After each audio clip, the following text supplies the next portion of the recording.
ആരെ? കാന്തപുരം അബൂബക്കർ മുസ്ലിയാരെ കുറിച്ചായി പറയുന്നത്. ഒരാൾ പറയുന്നത് നിങ്ങളെങ്ങനെ മൂപ്പരെ വെല്ലുവിളിക്കുക? മൂപ്പരി എന്നല്ല, ഞാൻ അതിലും വലിയ ആൾ വിചാരിച്ചോളി. പരിശുദ്ധ ദീനിനും സുന്നത്ത് ജമാഅത്തിനും മശായിഖിനും എതിരെ പറഞ്ഞാൽ നിങ്ങൾ ഞങ്ങൾക്ക് ഒരു ചുക്കുമല്ല എന്ന് നിങ്ങൾ മനസ്സിലാക്കണം.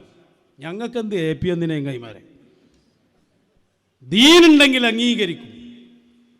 ഞങ്ങൾ എന്നല്ലേ ഒരു കാലത്ത് ഞങ്ങളോട് സുൽത്താൻ എന്ന് പറയുമ്പോൾ ഞങ്ങൾ പറഞ്ഞ് വ്യക്തിപരമായി ആരോടൊന്നുമില്ല. അതേ സമയത്ത് ഔലിയാക്കന്മാരെ വെല്ലുവിളിക്കാൻ വന്നാലോ വെല്ലുവിളിയുടെ അങ്ങേയറ്റം തിരിച്ചു കേൾക്കേണ്ടി വരും. ഇപ്പം അതാ മദ്ഹബ്. പണ്ടൊക്കെ നിങ്ങൾക്ക് നല്ല സുഖമായിരുന്നു. മശായിഖന്മാർ അഹ്ലിന് എന്തും പറയാ, തിരിച്ചു കിട്ടൂലല്ലോ. എന്നിട്ടൊരു ഉസൂലും ഫുഖഹാഇന് ഫുഖഹാബല് ഉണ്ടാക്കാതെ അവകാശവാദം, ഞാൻ നേരത്തെ പറഞ്ഞ സംഘം തന്നെ. എന്നിട്ട് സൂഫിയാക്കൾ അഥവാ മശായിഖിൻ്റെ അഹ്ലിന് എന്തും പറയാം, ആരും ഉണ്ടാൻ പാടില്ല എന്നാണ്. ആ കാലൊക്കെ കഴിഞ്ഞു പോയി.